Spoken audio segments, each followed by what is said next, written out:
I never thought that, if you want to be literal about it, omni, this idea of being everywhere for the customer, ever made much sense. It's not being about everywhere for the customer, it's about showing up in remarkable ways where it really matters.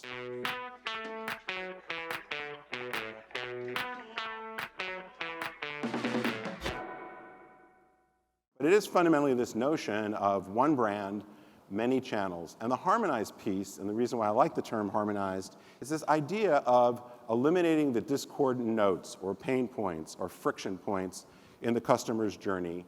And it's also about finding those aspects of the customer journey or the experience that you can really amplify, that really build so that everything you do for the customer sings beautifully together. If you're going to do this well, the other thing you have to do is you have to eliminate the silos. Now, my experience at Sears and at Neiman Marcus is we were really, with clients, is we were really good at building up these silos. We had the e-commerce business, we had the physical store business. We had all sorts of different customer databases. We often had different pockets of inventory. We often had people that had metrics that were very focused on their particular channel or department, not very focused on the customer. And so you're really not going to be able to deliver a omni-channel, harmonized, unified, seamless, whatever you call it, I don't care, unless you're really able to break down those silos.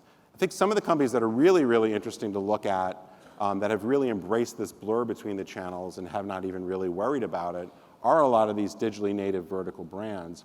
This happens to be Warby Parker, but I think if you look at a lot of them that are growing quickly, that started online, and then when they started to open stores, they didn't see their stores as a separate thing. They saw their stores as an extension of what they were already doing, and the idea was to create an experience that allowed the customer to choose where they were going to shop, and they really started to think about the brand performance, not store, not comp store sales, sales productivity, those sort of traditional metrics. And so they have a lot of advantages in that they're able to now build their systems in the cloud, whereas a lot of legacy retailers, as I'm sure you've experienced, have had to blow things up or customize things. They've been able to get the real estate that's right now the best real estate. So they have a bunch of advantages. But I think they're very interesting to study about how you really embrace this blur and create this harmonious experience.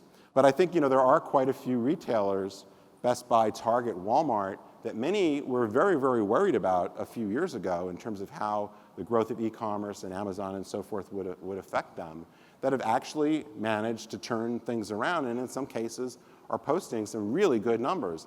And I think in addition to just saying, okay, we have to get better at e-commerce, we have to get better at digital, the big thing they did, I think, was to say, are our stores assets or liabilities?